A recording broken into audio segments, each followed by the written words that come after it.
Hey, I'm Mark, and today I'm going to show you how to build an emergency backup water system. I'm building this one for a friend. I have the same system myself.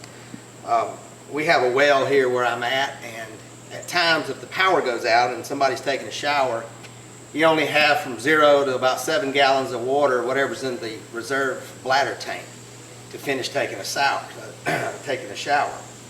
So I installed a backup system. It's an on-demand pump.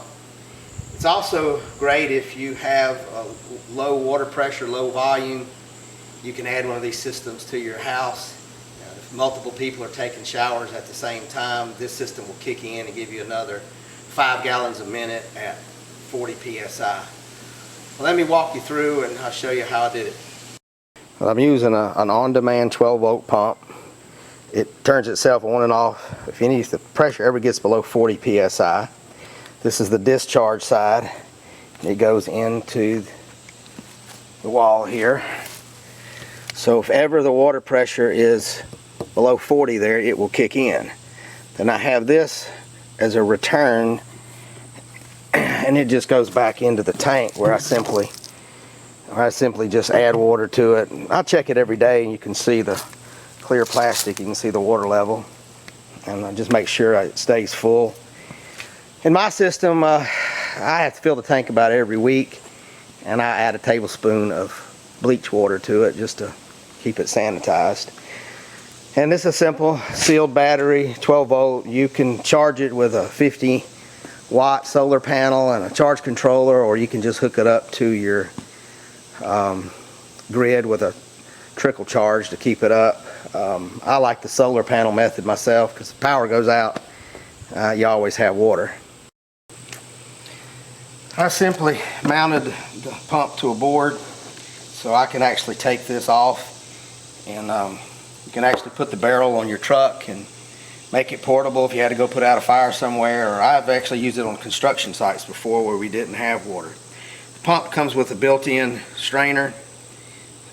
It's under pressure right now, but this slides up and it's got a strainer screen in there. And then this, simply lift this up and it unplugs. Again, that's just a hose going to the bottom. So what I'm going to do to show you it working, I will shut off the spigot. So I'll shut off the spigot here at the house, simulating that the pressure is dropped, and then I'll turn on this one, and